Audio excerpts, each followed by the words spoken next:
Hatta tukunyan girki bai tsira a hannun mijina ba, sai da ya saida. Ni da gidana ko muka zama tsofaffi, babu wanda zai gani ya ce ban haura shekaru 40 ba saboda tsananin wahalar da nake ciki.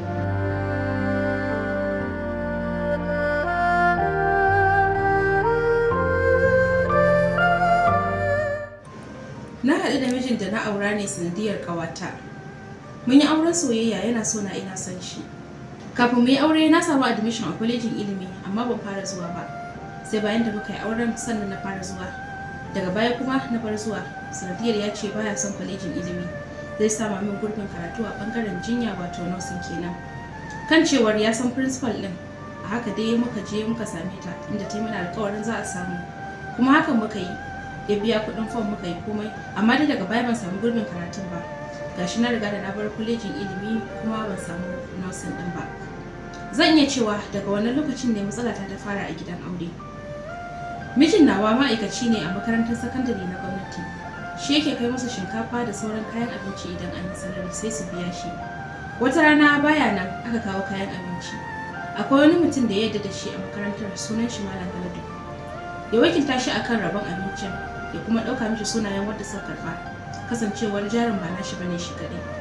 Malam Haladu da ya tashi rabon kayan abincin ya yi yadda yake so, bai kuma ɗauki sunan ba. Daga nan dai rigima ta ɓarke musu. Masu kuɗi kuma suka ce ba su yarda ba. Nan dai mijina ya fara biyan bashi, har ta kai ga ya sai da motar shi. Duk da haka kuma bai samu ya biya bashin ba. Kan hakan ya ajiye aiki saboda wannan gagarumar matsala da ta taso. Kuma duk wannan matsalar bai sanar da iyayen shi da yan uwan shi ba.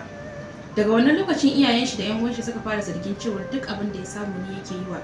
Sai da matsi yayi matsi tukunna, masu bashi suka je gidansu yayi bayani, amma duk da haka ba a daina ganin laifina ba. Haka rayuwarmu ta ci gaba cikin halin matsi, gashi bana zuwa makaranta bana kuma da sana'a. Ana cikin wannan yanayi kuɗin hayar mu ya kusa karewa. Ya zo ya shawarce ni akan na taimaka mishi mu rufa juna asiri, akan ya sai da wasu daga cikin kayana ya sai fili mu gini mu rufa juna asiri. Ba tare da bata lokaci ba ko neman shawara na amince mishi aka sai da gadona. Aka yi sa'a an yi sai gadon da mutunci. Nan da nan dai ya sai fili aka fara gini. Yayi kokari ya gina mana ɗaki ɗaya tak, a haka muka koma. Wata sabuwar anguwa ne. Kusan ma zan iya cewa mu ne na farko da muka fara komawa wannan unguwar. Gashi kuma a lokacin ina da ciki.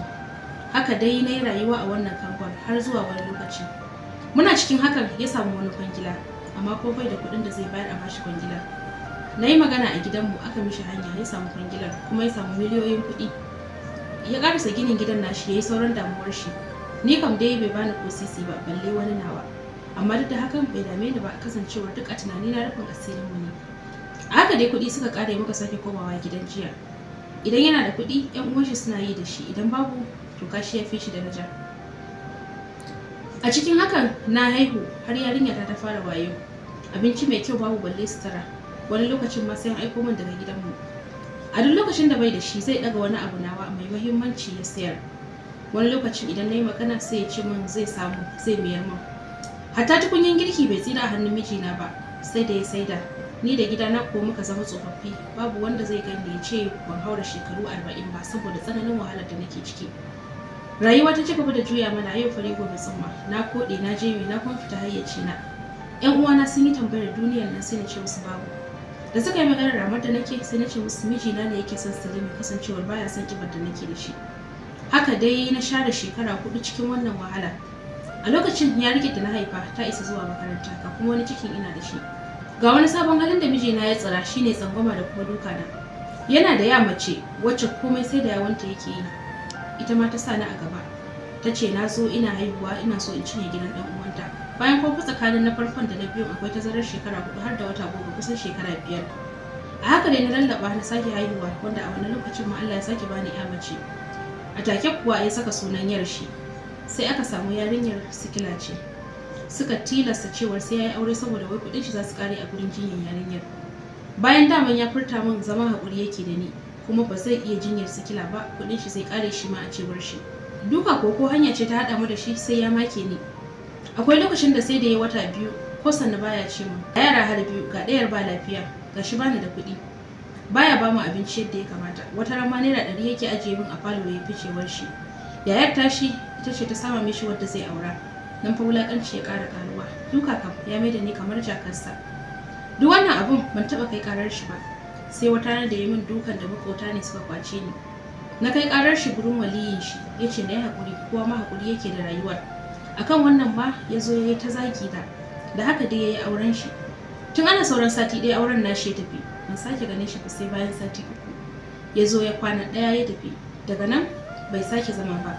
Sai wata rana da yarinyar tawa mai sikila ta yi ciwon da kamar za ta musu, don ni kaina na tsorata cewar ko ba za ta waye gari ba. Na ɗaga waya na kira shi na ce yarinyar ba ta da lafiya, ya ce na je na san yadda zan yi, shi bai da matsala, ni ce mai matsala. Haka na haɗa akwai ya babu na sayar da abin da zan sayar na kai ta asibiti. Bayan na dawo na tarar ƴan uwan shi sun zo, na faɗa wa yar shi abin da ya min. Daga nan dai ta rinka zagi na da ni da iyayena har ta kai ga ta mare ni. Ni ma fa zuciya ya ciyo ni na rama. Ana tsaka da haka ni ma sai ga 'yan gidanmu, guri dai ya kaure aka fara zage-zage.